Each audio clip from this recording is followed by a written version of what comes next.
What's going on, guys? Welcome back to the video. And today, sorry for no Hawks video or no Falcons video. I've been doing school things all day, so didn't have any time.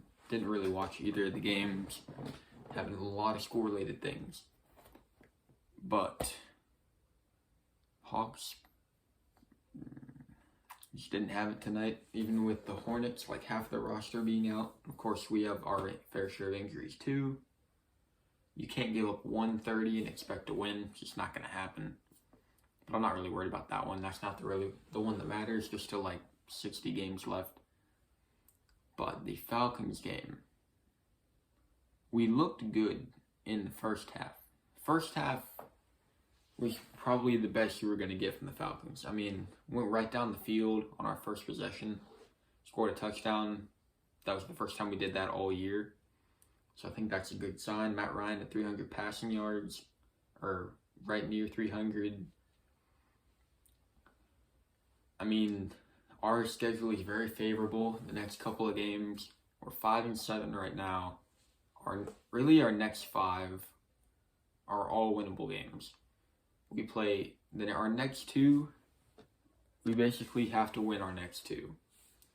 At Carolina and at San Francisco. We play better on the road anyway, so those games are very winnable.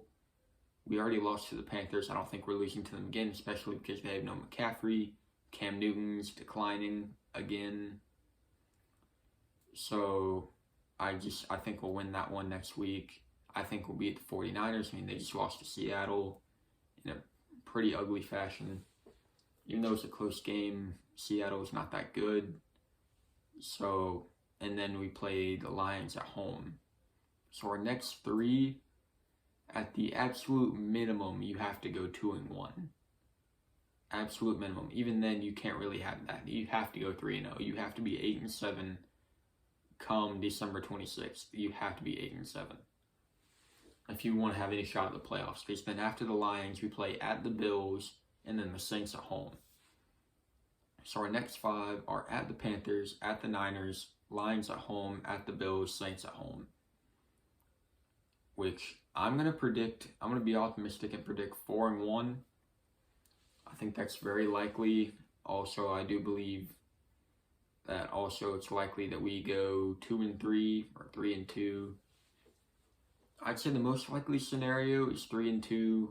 Probably, I'm going to say we beat the Lions and the Saints, and we grab one of those road games. 3-2 is probably most likely what's going to happen. But 4-1 or 5-0 has to happen. I don't see us going 5-0 in our last 5. But the first half, we looked really good today in the first half. Offense was there. Offense pretty good.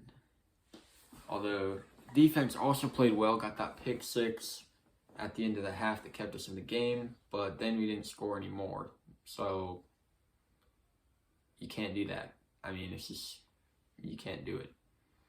You're not going to win games when you're losing at the half and you don't score. So, I mean, we came close a few times. That red zone possession in the first half cost us when we had 3 downs from the 1-yard line and we passed from all 3. Like, you have Cordell Patterson right behind you. And all you did was run your first possession. And what happened? You scored a touchdown. You just do it again. And this isn't rocket science here.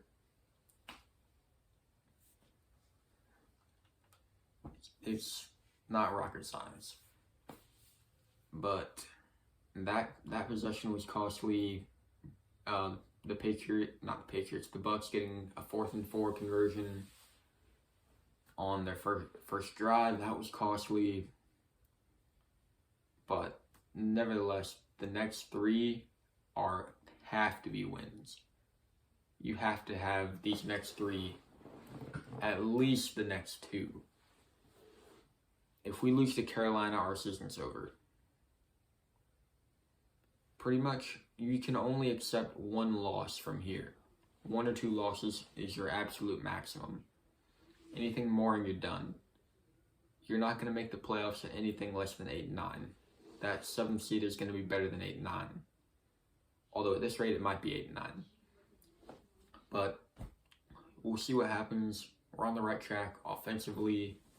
The offense looked pretty good today in the first half. If that team shows up in these next 2 road games, I think we'll win them. Go 7-7, beat the Lions, lose to the Bills, and beat the Saints. I'm saying 9-8. That's optimistic. Probably more like 8-9 or 7-10. But I will see you guys in the next video. Peace out, guys. Go Falcons.